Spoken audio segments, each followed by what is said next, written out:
Everybody আসসালামু আলাইকুম, কেমন আছেন সবাই? আলহামদুলিল্লাহ আমরা ভালো আছি। তো আপনাদের সামনে নতুন একটা ভিডিও নিয়ে আসলাম। তো আমার অনেক দিন ধরে বের হয় না, তো আমার মন চাইতেছে একটু ঘুরতে বের হওয়ার জন্য। তো 2 সপ্তাহ যাবত একটু ব্যস্ত ছিলাম, একটু অসুস্থ ছিলাম, সেই বিধায় বের হতে পারতেছি না। তো দেখেন রাস্তাটা কত সুন্দর, আমার কাছে বারবার এই রাস্তাটায় যেতে খুব ইচ্ছে করে। তো রাস্তাটা দিয়ে যদি আমরা গাড়ি দিয়ে চড়ি অনেক ভালো লাগে, দুই দিকে পানি থাকে, দুই দিকে বাতাস, মানে আমার কাছে অনেক ভালো লাগে আর কি সব মিলিয়ে।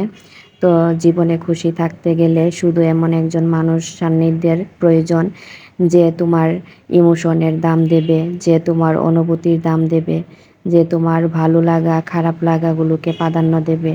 সেই তো প্রিয়জন, প্রাণের মানুষ।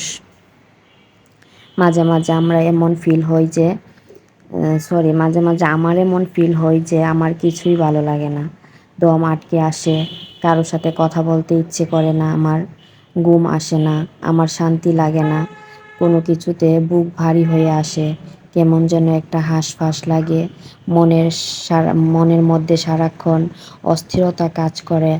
ভিতরে ভিতরে মনে করেন মন খুলে হাসতে ইচ্ছে করে না, চোখে ও কান্না আসে না, নীরবতা যেন আঁকড়ে ধরে রাখে প্রতিটা মুহূর্ত।